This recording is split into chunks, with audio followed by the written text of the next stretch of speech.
میں اور جاوید چوہدری صاحب موجود ہیں اور آپ کے لیے ایک اسپیشل پروگرام لے کے حاضر ہیں، اور آج کا پروگرام آپ کے لیے بڑا ایک ہٹ کے ڈیزائن کیا ہے۔ آپ بھی جنگ کی خبروں سے اور ان تمام چیزوں سے شاید تھوڑا سا اکتا گئے ہوں، تو ہم نے کہا کچھ ڈیفرنٹ قسم کی انفارمیشن آپ کو دی جائے۔ ایک مذہبی اسکالر ہیں، پاکستان میں ان کا بہت بڑا نام ہے اور ان کی اکثر کہی ہوئی جو باتیں ہوتی ہیں وہ درست ثابت ہوتی ہیں، اور ان کا نام ہے سرفراز شاہ۔ انہوں نے پاکستان کے حوالے سے کچھ بہت بڑی پریڈکشنز کر دی ہیں۔ ایک تو انہوں نے یہ کہا ہے کہ پاکستان کے خلاف انڈیا کوئی شرارت کر سکتا ہے یا کرے گا، اس طرح کی بات ہے۔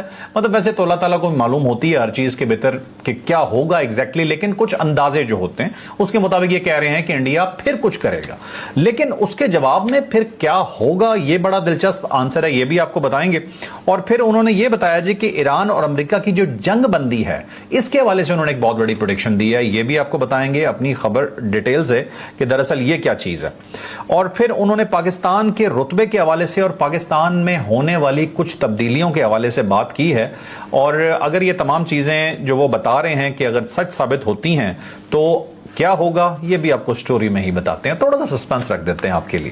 اچھا، اس کے بعد پھر ایک اور خبر ہے جی، وہ خبر یہ ہے کہ پاکستان میں جو شدید سیلاب ہے اس کا خطرہ بڑھ گیا ہے۔ کشمیر میں جی کیا ہو رہا ہے کہ وہاں پہ برف تیزی سے پگھل رہی ہے، تیزی سے، اور اب وہ برف پگھلنے کی وجہ سے مطلب جیسے کہتے ہیں نا کہ طغیانی آنے کا خطرہ اتنا ہے کہ ڈیزاسٹر مینجمنٹ نے خود یہ بات بتا دی ہے کہ آپ تیار ہو جائیں، سیلاب آ سکتا ہے، اور کشمیر کے جو دریا ہیں وہ بپھرنے شروع ہو چکے ہیں۔ تو پچھلے سال ہم نے ایک بہت برا سیلاب بھگتا تھا، پاکستان کا بلین آف ڈالر کا نقصان ہو گیا تھا۔ اس دفعہ اللہ خیر کرے، دیکھتے ہیں کیا ہوتا ہے، لیکن مجھے اور آپ کو تیار رہنا پڑے گا۔ اور کچھ ہوں گے آپ کے خطرناک سوال، بھائی میں کیا سوال کرتا ہوں جو آپ خطرناک سوال کرتے ہیں، اس طرح کے کچھ سوالات ہیں جو شاید مجھے بھی کرنے کی لبرٹی نہیں ہوگی، لیکن آپ کو ہے، آپ نے کیے ہیں، تو ان کے جواب بھی آج ہم کوشش کریں گے کہ آپ کو دیں۔ تو چوہدری صاحب کو ویلکم کہتے ہیں سر۔ چوہدری صاحب یہ بتائیے گا کہ سرفراز شاہ صاحب کو آپ جانتے ہیں؟ میں بہت اچھی طرح جانتا ہوں شاہ صاحب کو۔ میری جو پہلی ان سے ملاقات ہوئی تھی وہ ہوئی تھی 1993 میں۔ ٹھیک ہے، تو آپ اندازہ لگا لیں کتنے سال ہو گئے اس کو، آلموسٹ 33 سال 33 ایئرس ہیں۔ اور وہ اس طرح ہوا تھا کہ ممتاز مفتی صاحب بہت بڑے رائٹر تھے پاکستان کے، اور ان کی کتابیں اگر آپ نے نہیں پڑھی تو پھر آپ نے کچھ نہیں پڑھا ہوگا، کیونکہ پاکستان کے اندر جو لٹریچر ہے، اردو ادب ہے، اس میں ممتاز مفتی صاحب پہلے جو 4-5 لوگ ہیں ان کے اندر شمار ان کا ہوتا ہے۔ تو ممتاز مفتی صاحب کے ساتھ میری بڑی دوستی تھی، میں روزانہ ان کے گھر چلا جاتا تھا۔ اس وقت میں بالکل جونیئر جرنلسٹ تھا، نیا جرنلزم میں آیا تھا 1992 میں، اور اس کے بعد میں جب یہاں شفٹ ہوا تو پھر ممتاز مفتی صاحب کے گھر میں روزانہ جاتا تھا، اور ممتاز مفتی صاحب نے بہت مہربانی کی اور بڑی محبت سے وہ پیش آتے تھے۔ تو ممتاز مفتی صاحب کے یہ دوست ہے سرفراز شاہ صاحب۔ اچھا، تو لاہور کے اندر جہاں زیب بلاک، مجھے آج بھی یاد ہے کہ وہاں پہ ان کا گھر تھا۔ تو مجھے ممتاز مفتی صاحب نے اس طرح انہوں نے جب ذکر کیا تو میں نے کہا جی میں ان سے ملنا چاہتا ہوں، تو انہوں نے ایک چھوٹا سا رکا دے دیا، اور رکا تھا اس کے تو اوپر ایک فقرہ بڑا زبردست لکھا۔ انہوں نے لکھا کہ شاہ صاحب میں ممتاز مفتی ہوں، میں آپ کے پاس حاضر ہوا ہوں، اچھا، تو مجھ سے ملاقات کریں۔ یعنی انہوں نے اتنا شفقت کے ساتھ انہوں نے بنا کے دیا کہ جیسے کہ خود ممتاز مفتی صاحب جا رہے ہیں ان کے پاس۔ صحیح۔ تو میں جہاں سے بلاک میں گیا تو وہاں پہ یہ نا ہفتے میں 2 دن بیٹھتے ہوتے تھے، تو وہاں رش بہت زیادہ ہوتا تھا۔ خواتین کے لیے الگ تھا جگہ اور جو مرد تھے ان حضرات کے لیے الگ جگہ تھے۔ تو مجھے سمجھ نہیں آ رہی تھی کہ میں اب کس سے ملوں، کیسے ملوں۔ تو بہرحال جو ان کے سیکرٹری تھے میں نے ان کو روکا دیا، میں نے کہا جی یہ ممتاز مفتی صاحب نے بھیجا ہے تو آپ شاہ صاحب کو ذرا کائنڈلی دے دیں۔ تو انہوں نے اندر بھیجا، تو اس کے بعد فوری طور پہ شاہ صاحب نے مجھے بلا لیا۔ تو وہاں پہ لوگ بہت زیادہ تھے تو مجھے انہوں نے اپنے پاس بٹھا لیا۔ اپنے پاس بٹھا کے تو پھر انہوں نے کسی بندے کے ساتھ بات کر رہے تھے، مجھے آج بھی یاد ہے کہ وہ بندہ یہ کہہ رہا تھا جی میرے گھٹنے میں درد ہے۔ تو شاہ صاحب نے کہا جی آپ اپنے گھٹنے پہ ہاتھ رکھیں، اس نے ہاتھ رکھا، تو انہوں نے کچھ پڑھا، اس کے بعد انہوں نے کہا جی اپنا ہاتھ اٹھائیں۔ انہوں نے ہاتھ اٹھائے، کہنے لے اب درد ہے، انہوں نے کہا نہیں اب درد تو چلا گیا سارا۔ تو میں بڑا حیران ہوا کہ یہ کیا چمتکار ہے کہ ایک بندے کا ہاتھ لگا، اپنا ہی ہاتھ، اس کے بعد انہوں نے کہا تو اس کا درد ٹھیک ہو گیا۔ تو بہرحال میں سمجھا شاید بازو کا شعبدہ بازی بھی ہوتی ہے اس ٹائپ کی بھی۔ لیکن اس کے بعد پھر انہوں نے سب لوگوں سے کہا کہ جی یہ میرے دوست آئے ہیں تو میں ان کے ساتھ بات کرنا چاہتا ہوں، تو تھوڑی دیر بعد میں واپس آتا ہوں۔ تو پھر مجھے لے کے اندر چلے گئے، وہاں پہ انہوں نے چائے کا بندوبست کروایا۔ تو میں دیکھا کہ ان کے ماتھے پہ محراب بنا ہوا ہے اور بڑی عاجزی انکساری ہے ان کے اندر۔ تو اس وقت وہ ہونڈا کمپنی کے اندر کام کرتے تھے۔ اچھا، تو وہ کام کرتے تھے اور 2 دن وہ پھر اپنا یہ بیٹھتے تھے یہاں پہ۔ تو ان کے ایک مرشد تھے، تو ان مرشد کی انہوں نے بڑی خدمت کی تھی، تو پھر انہوں نے ان کو یہ روحانیت جو تھی نا وہ عنایت کی تھی، یہ جو روحانی علم آپ اس کو کہہ سکتے ہیں۔ تو میں نے ان سے پوچھا جی، میں اس وقت بالکل ایک جونیئر تھا جرنلسٹ تھا، تو میں نے ان سے پوچھا جی کہ مجھے میرے بارے میں بتائیں. تو پھر انہوں نے دیکھ کے انہوں نے کہا کہ نہیں، آپ نے بڑا عروج دیکھنا ہے. ایک وقت آئے گا کہ لوگ آپ کے ساتھ تصویریں کھنچوایا کریں گے، لوگ آپ کے انٹرویو کیا کریں گے، لوگ آپ کے آٹوگراف لیا کریں گے. اور بہت زیادہ انہوں نے کہا جی بس آپ اندازہ نہیں کر سکتے کہ کتنا آپ نے عروج دیکھنا ہے. تو اس وقت بالکل ایویں سا جیسے کہتے ہیں گھامڑ سا جرنلسٹ تھا. بہرحال اس کے بعد ان کے ساتھ جو نا ایک رشتہ سا دوستی کا بن گیا. کبھی کبھی میں ان کے پاس جاتا رہتا تھا. پھر اللہ نے کرم کیا، رحم کیا، پھر ظاہر پاپولیرٹی ہوگی تو ذرا تھوڑا ایکسیس بھی زیادہ ہو گیا ان کے ساتھ. پھر ایک مرتبہ یہاں پہ میرے دوست تھے ڈاکٹر اسلم صاحب جو فوت ہو گئے ہیں، تو انہوں نے کہا کہ آپ کا کچھ سرفراز شاہ صاحب کے ساتھ رابطہ ہے. میں نے کہا ہے. تو کہنے لگا جی میں ان سے ملنا چاہ رہا ہوں. تو میں نے سرفراز شاہ صاحب کے ساتھ ان کو کنیکٹ کیا، تو ان کی دوستی بہت ہو گئی. تو پھر شاہ صاحب جو تھے نا ہر ہفتے یہاں پہ آتے تھے ان کے پاس، اور یہاں پہ انہوں نے ایک ان کو جگہ دے دی تھی جہاں پہ وہ یہاں پہ جو اتنے مریض یا ان کے معتقد ہیں ان سے وہ ملتے ہوتے تھے، جتنے ان کے جانے والے ہیں، زائرین ان کو آپ کہہ لیں. ٹھیک ہے. تو ان کے ساتھ تو اس طرح پھر شاہ صاحب کے ساتھ آف اینڈ آن رابطہ رہتا تھا. پھر اس کے بعد کبھی لندن چلے جاتے ہیں، کبھی واپس آ جاتے ہیں.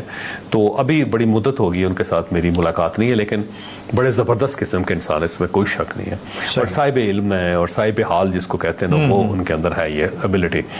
اب جس کا ذکر کر رہے ہیں نا آپ کہ انہوں نے کہا جی کہ انڈیا جو ہے وہ پاکستان کے اوپر حملہ کرے گا، تو ظاہر ہے شاہ صاحب کے پاس علم ہے، باطنی علم ہے، وہ اس چیز کو زیادہ بہتر طریقے سے ایکسپلین کر سکتے ہیں. لیکن کچھ چیزیں ہیں جو ہم پچھلے سال بھی بیان کر رہے تھے اپنے اسی چینل کے اوپر. ایک تو جو جوتشی ہیں نا، انہوں نے کہا کہ انڈیا اور پاکستان کے لیے 2 سال بڑے خطرناک ہیں. ایک تو 2025 ہے، اس کے بعد 2027 ہے اگلا. اچھا. 2026 کے اندر کوئی ایسا مرحلہ نہیں ہے، لیکن علم جوتش اگر آپ دیکھیں تو یہ جولائی کے بعد ایک فیز آ رہا ہے جو بڑا اچھا فیز ہے پاکستان کے لیے. اور اس کے بعد پھر اگلے جو سال ہے، 1 سال بعد جو آپ سمجھیں کہ مئی سے لے کے آنورڈ جو ہے وہ پاکستان کے لیے بڑا خطرناک ہے. اور یہ جو خطرناک ہے نا، اس کا ذکر انڈین جوتشوں نے بھی کیا تھا، اور اسی وجہ سے انہوں نے ایک اچھا مہورت دے کے پاکستان کے اوپر حملہ کر دیا تھا انڈیا نے. لیکن ایک بڑی عجیب و غریب سی بات ہوئی کہ جس چیز کو سمجھ رہے تھے کہ انڈیا کے لیے بہت اچھا ہے، پاکستان کے لیے بہت برا ہے، وہ پاکستان کے لیے بہت اچھا ثابت ہوا اور انڈیا کے لیے انتہائی برا ثابت ہوا. تو آپ یہ سمجھیں جیسے ستارے جو ہوتے ہیں نا وہ الٹ ہو گئے، کہ جو ستارے ان کی حمایت میں ہونے چاہیے تھے وہ پاکستان کی حمایت میں ہو گئے. تو اس کا مطلب یہ ہوا کہ پاکستان کو اللہ تعالیٰ نے عزت سے نوازنا تھا، عروج سے نوازنا تھا، تو پاکستان کو اس کا فائدہ ہوا. یعنی دشمن نے جو گڑھا آپ کے لیے کھودا یا جس کو بڑا اچھا مہورت کہہ رہے تھے، وہ ان کے لیے غلط ثابت ہوا. اور یہ بہت سارے علماء کرام، بہت سارے بابے جو پاکستان کے ہیں نا، وہ پاکستان کے ایسے عروج کی بات کیا کرتے تھے. وہ یہ کہتے تھے کہ ایک بندہ آئے گا جو یہاں پہ آ کے انان سنبھالے گا اور اس کے بعد چیزیں بدلنی شروع ہو جائیں گی اور مرد مجاہد ہوگا. یہ بہت سارے لوگوں نے یہاں پہ کہا ہوا. تو کئی لوگوں کے ساتھ لوگوں نے وابستہ کیا. جب جنرل ضیاء الحق آیا تو لوگوں نے کہا جی کہ یہ وہ مرد حق ہے جس کا ذکر کیا کرتے تھے بابے یہاں پہ. ایک شاہ ولی اللہ جو تھے نا، ان کی بھی یہاں پہ بہت ساری پیشن گوئیاں تھیں جو مختلف زبانوں کے اندر ہوئی، پھر ٹرانسلیٹ ہوئی. ان کے اندر بھی اس چیزوں کا ذکر تھا. لیکن جو سب سے اہم ہے نا، وہ صوفی برکت صاحب کی تھی. صوفی برکت صاحب کے ساتھ بھی میرا رابطہ ہوا تھا. پھر ان کے پاس سمد خان صاحب ہوتے تھے ایک ان کے شاگرد، ان سے تو میرا بڑی نیاز بندی کا تعلق تھا. وہ انہوں نے مجھے فون کروایا کرتے تھے کہ وکیل کے ذریعے. ایک مرتبہ انہوں نے کہا کہ میرے پاس ٹائم کم ہے تو آپ یہاں پہ آؤ. تو میں وہاں پھر ان کے پاس گیا فیصل آباد میں، اور ان کے کچھ دنوں کے بعد ان کا وصال ہو گیا تھا خان صاحب کا.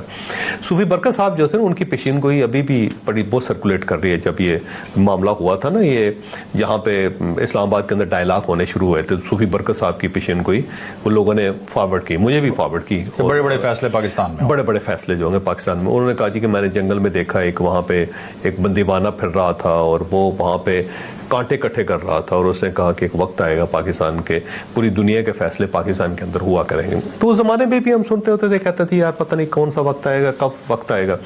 لیکن پھر یہ ہم نے واقعی اپنی آنکھوں سے یہ وقت دیکھا جس سے ہم 1 سال پہلے ایکسپیکٹ بھی نہیں کر رہے تھے. میں اگر آپ کو پیچھے لے جاؤں اپریل یا مئی کے شروع 2025 میں، تو اس وقت آپ یہ ایکسپیکٹ نہیں کر رہے ہوں گے کہ ایک وقت کے سال کے اندر ایسے چیزیں تبدیل ہو جائیں گی کہ ہر چیز جو ہے نا وہ خواب سی محسوس ہوگی. سوچا بھی سوچا بھی نہیں تھا.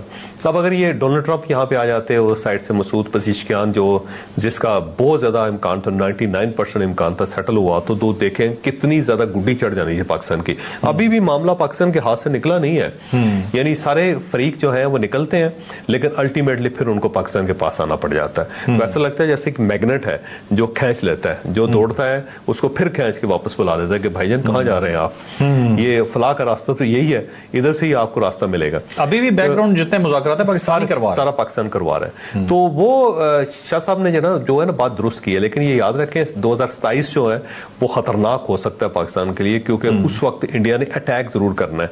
کیونکہ جب یہ پچھلا اٹیک ہوا تھا اس وقت بھی ہم کہہ رہے تھے کہ ان کو کم از کم 1.5 سال لگے گا ان سارے معاملات سے اپنے آپ کو سیٹل کرنے کے لیے. تو انڈیا جس قدر تیاری کر رہا ہے, جس طرح انہوں نے اپنے ایئر فورس کو ایکوپٹ کرنا شروع کیا ہے, جس طرح اپنی نیوی کو بہتر بنانے کی کوشش کر رہا ہے, جس طرح فوج کے اندر انہوں نے فارمیشنز تبدیل کی ہیں اور جو ان کی ٹریننگ کا لیول بڑھایا ہے, اور جس طرح وہاں پہ کہا جاتا ہے کہ ساری فورسز جو ہیں انہیں ایک جگہ پہ ہونا چاہیے, تو جس طرح اپنا ایک ہیڈ کوارٹر بنا رہے ہیں اور جس کے اندر ساری فورسز کو اکٹھا کر رہے ہیں, تو اس کا مطلب یہ ہے کہ ان کا کوئی ڈیزائن پڑا ہے, تو وہ اس کے اندر اٹیک ڈیفینیٹلی کر رہے ہیں. لیکن جو پاکستان کی ایک ویکنیس ہے نا جی, وہی اس کی اسٹرینتھ ہے. ہماری ویکنیس یہ ہے کہ ہمارے پاس زیادہ ریسورسز نہیں ہیں. اب جا کے پاکستان نے سوچا ہے کہ ہمیں جو اپنے آئل کے ذخائر ہیں ان کو کم از کم 90 دن کے لیے کرنا چاہیے. صرف پاکستان کے پاس 15 دن کا آئل ہوتا ہے, یعنی 15 دن بعد جو ہے یہاں پہ ٹرانسپورٹ رک جائے گی, ہمارے جہاز اڑنے بند ہو جائیں گے. 25 دن بھی جو سب کہہ رہے ہیں, ہاں ٹھیک ہے, آپ 15 سے 25 دن لگا لو. پاکستان کا بہت بڑا رائز انشاءاللہ آنے والا, وہی 2027 جو ہے نا, ہاں بہت بڑا رائز. ٹھیک ہے, میں ان سے ایک اور بھی پوچھا تھا, اینکر ان کے پوڈ کاسٹ ایک تھا, اس میں ان سے پوچھا گیا تو شاہ صاحب نے کہا جی کہ ان کا عوام کو کب یہ چیزیں پاس آن ہوں گی. انہوں نے کہا ایک چیز یاد رکھیں کہ ہم بہت نیچے سے اٹھے ہیں, بہت نیچے. صحیح بات, مائنس سے. ابھی دیکھیں نا کہاں وہ بینک ڈیفالٹ کی باتیں ہو رہی تھی کہ پاکستان ڈیفالٹ ہو جائے گا, اور کہاں وہاں سے یہاں تک آ جانا. وہ کہتے ہیں ٹائم ضرور لگے گا لیکن پاکستان کا اچھا وقت سٹارٹ ہو چکا ہے.